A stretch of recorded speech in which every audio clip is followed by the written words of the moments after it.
এখন আমি যে জায়গাটিতে দাঁড়িয়ে আছি এটা হচ্ছে বাংলাদেশের মহান মুক্তিযুদ্ধের একদম সূচনা যেখান থেকে শুরু হয়েছিল একদম সেই জায়গাটি।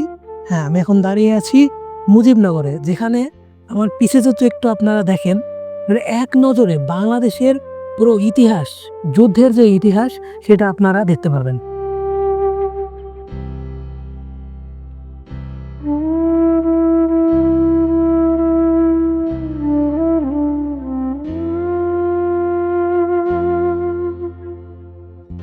কিন্তু এই মুজিবনগরের আজকের রূপ বড়ই বিষাদময়।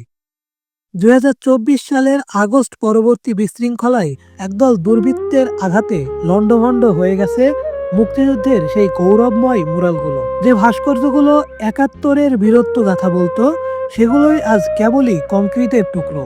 মেহেরপুরের এই মাটি আজ যেন নির্বাক হয়ে তাকিয়ে আছে নিজেরই ধ্বংসাবশেষের দিকে।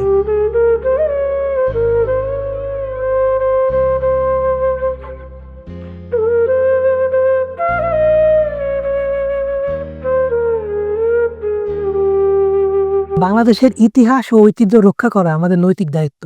কিন্তু এই নৈতিক দায়িত্ব থেকে আমরা বের হয়ে যে এখন এইসব কাজগুলো করি, তখন যেমন আমাদের নিজেদের নৈতিকতার উপরে প্রশ্ন ওঠে, ঠিক তেমনই প্রশ্ন ওঠে আমাদের ইতিহাস ঐতিহ্য নিয়ে।